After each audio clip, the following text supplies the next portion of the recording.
ঈদ তো গ্রামের বাড়িতে করেছি, ভালো কেটেছে। ঈদ কাটিয়ে ঢাকায় আসলাম গতকাল। এবার ঈদটা একটু আমরা মনে করি অনেক ভালো কেটেছে সারা দেশবাসীর। আপনার গত 1-2 দশক যদি দেখেন, প্রতিটা রমজানের ঈদে বাজারে দ্রব্যমূল্যের বাজারে একটা অস্থিরতা থাকে।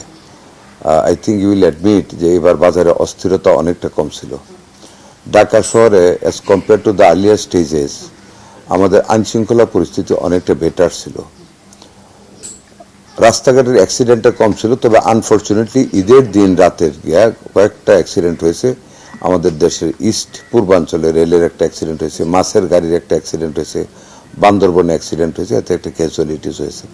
এটা আপনার রাস্তা ফাঁকা ছিল বলে অনেক সময় অতিরিক্ত স্পিডে গাড়ি চালানোর এই অ্যাক্সিডেন্ট করেছে। এটা একটা আনফর্চুনেট নিউজ, বাট আদারওয়াইজ রাস্তাঘাটেও আমাদের অ্যাক্সিডেন্ট এবার কম হয়েছে। ঈদের যাত্রার সময় ভিড় পাট্টাটা অনেক কমে গিয়েছিল লম্বা ছুটির কারণে, সময় পেয়েছে এবং ফিরার পথেও মানুষ অনেক কমফোর্টেবল অবস্থায় তারা ফিরেছে, যেটা কালকেও অনেক প্যাসেঞ্জাররা বলেছে, আপনারা দেখেছেন মিডিয়াতে। তো মোটামুটিভাবে ঈদটা ভালো কেটেছে।